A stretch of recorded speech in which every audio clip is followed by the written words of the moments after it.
Hello to my party people out there in Radio Land. Welcome to this week's transmission. This week's topic is use ubiquity. Use ubiquity. So, what is ubiquity? What does something mean to be? What does it mean if something is ubiquitous? Okay, class, little lesson for today. I'm always teaching in some capacity, right? Um, when something is ubiquitous, it means that it exists everywhere. It's all around you, right? You can't escape it. So, of course, as many things have multiple definitions, it can be used in a literal sense, right? Like oxygen is ubiquitous. It's everywhere, right? Sunshine is ubiquitous. But it can also be used in a less literal way, right? Like as a figure of speech, we can say, um, let's see, in California or in LA, celebrities are ubiquitous, right? It's like they everywhere. Dang, can't get away from them. So yeah, that's a quick vocab lesson for the day. Don't say I ain't never taught you nothing. Use ubiquity. So if something is readily available to you and is ubiquitous in your environment, your area, your family, your setting, etc., etc., either in a tangible or intangible form, then positive or negative, right? Quote unquote, those are my air quotes, positive or negative air quotes, then it is meant to be utilized and appreciated to your advantage. Utilized, appreciated, cultivated for your advantage. Things that exist abundantly in your life were put there for your benefit and for your greatness. That is why they are there.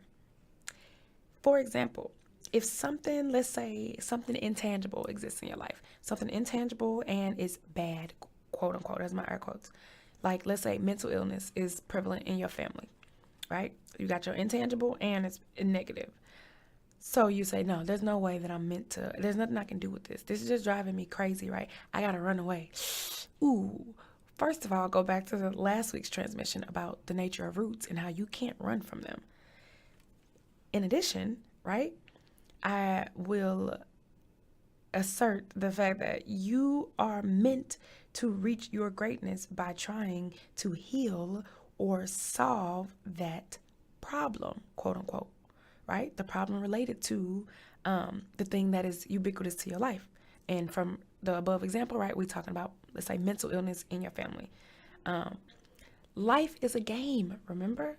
Spoke about that many transmissions ago, right? It's a game. You pick the setting and you say, okay, I'm going to try to be successful and thrive and make it out alive. Despite all of these obstacles that I have chosen for myself in advance, right? That's how it goes, right? So why else would these obstacles, quote unquote, be so pervasive in your life if they were not there for you to overcome, right? Not just overcome and be like, oh, good riddance to that, but to actually propel you to your greatness. So they're less like hurdles and more like springboards, right? Ooh, that was deep, right? You ain't just jumping over them and not looking back. You are jumping on top of them, right? You ain't running, you're not scared. You jump on them and you're allowing them to propel you to the next level. So, something else, okay, that can be considered pervasive in your life. Let's say a tangible, something, let's say good, a tangible and a good, quote unquote, thing. Maybe space. Maybe you live in a small town, right? And you just have nothing and nothing but space all around you. And it's annoying because you're like, I wish I had more buildings. I wish there was just more things to do. This is Nowheresville, right? You are meant to use that space for something, right? I can't tell you what you're supposed to use it for. Only you know, right? Maybe it's to build, but maybe it's to cultivate the land. Maybe it's to create outdoor gardens or grow some stuff or make it a playground for, you know, disabled kids or adults or an animal sanctuary or for your own creations, right? Maybe you're supposed to be a dancer or acrobat. And that's why the universe has provided you with all that space, which you hate so much, because that space is the key to your greatness, right? You just have to realize that, and you have to change your paradigm and re-examine the space, re-examine that which you consider to be a negative or a burden, right? That which is pervasive in your life. Another example, let's take a tangible negative, quote unquote, right? Something that's in your life that's tangible and negative. Let's say vacant buildings. Okay. You say, well, I ain't got space. I wish I had space. I could work with space. I have a lot of vacant buildings in my area. What the heck am I supposed to do with that? Same thing. You are meant to, you are not meant to evade these things, right? Especially not if they are part of your roots. Again, drawing back from last week's transmission, right? You are meant to develop them, to use them to your benefit, to make the world, your area, yourself, your life better, right? Vacant buildings, but what am I supposed to do? Of course you could build them up. You could say, oh, I don't have money for that, right? Maybe you can beautify them. Maybe you can add art to them, which will inspire other people. Maybe you can add quotes or phrases to them, which will uplift passers-by, right? Maybe you can plant flowers. Maybe you can harvest things that grow on that land and sell them, right? Maybe they grow beautiful plants that are rare and you just didn't realize it because you got so used to them because they next door to you. And you can sell those plants or make something from them, or use them as props in your pictures, or maybe you build theater stages or anything, right? Anything. That's how it goes. Everything is all interconnected. Everything is all interconnected, right? So when you do things that benefit you, that speak to your soul, then the entire world benefits. That is the nature of creativity. That is the nature of our gifts that we are born with, right? You're supposed to use them, right? So we think like, oh man, I have this talent. Okay, let's say singing, right? I was born with this talent, but yet I don't have the accoutrements. I don't have the tools to use it, right? I ain't got nothing but my ability to sing and all these vacant houses around me or all this open space, right? Ding, ding, ding. That is the universe telling you what you're supposed to do. That's it. That's all you need. Your ability to sing, and then maybe that open space or those vacant buildings, can be used for, maybe the acoustics are excellent because those buildings are old and they were built during a time where, people cared about those things. And maybe there's one room in that house that would be excellent for you to practice or to develop your opera singing skills or, whatever. Maybe the acoustics are perfect in that. Or maybe the way that the sound bounces off the buildings, the two vacant buildings, and you sing in between it, and it really, echoes, and other people can hear it, and it uplifts other people, or you're able to really develop your singing voice or take, your octaves to a next level because you have that environment. You see what I'm saying? Or maybe you're supposed to go there and that's the only space that you have, right? To sing. That's where you really come alive, where you really are able to belt out, your true soul, right?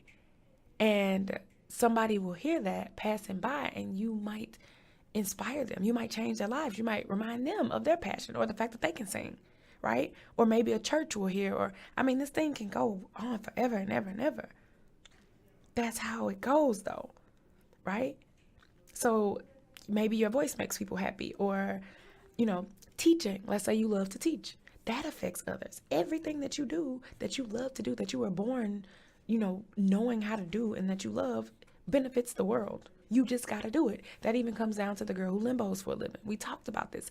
The guy who makes millions of dollars painting on individual grains of rice, right? That's their gift, and they are making money doing it. People love it. It makes the world better. It makes people smile, right? That's how it goes.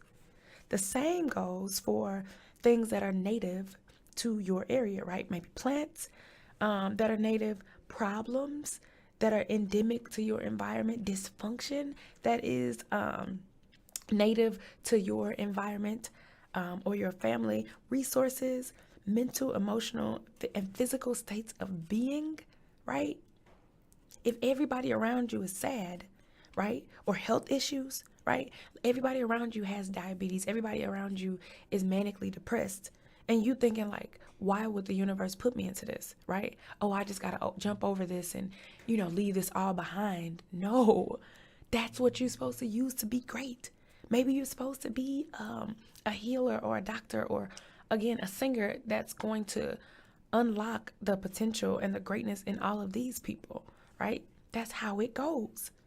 Maybe everybody around you has this health issue because you were put here to solve it, to cure it, to figure out a way around it, right? To figure out the socio economic and the political issues that have led to so many people, having this ailment, or the fact that there are no grocery stores in your area. See what I'm saying? Maybe you're supposed to open up a grocery store, and that's going to make more fresh fruit available to people in the area, and that's going to decrease the prevalence of that ailment in your area. See what I'm saying? Same with animals. Why are there so many stray dogs or so many stray cats or raccoons or something, right? They're driving me crazy. They are the key to your greatness. Maybe there is something that you're supposed to learn from them, or some aspect of them that you're supposed to duplicate, right? Or maybe their urine is a cure for cancer or something, right? Seriously, that you are supposed to harvest, and you are supposed to do something with and make your mark on the world. Societal ills, same thing. Issues, same thing. Water, etc. All of that.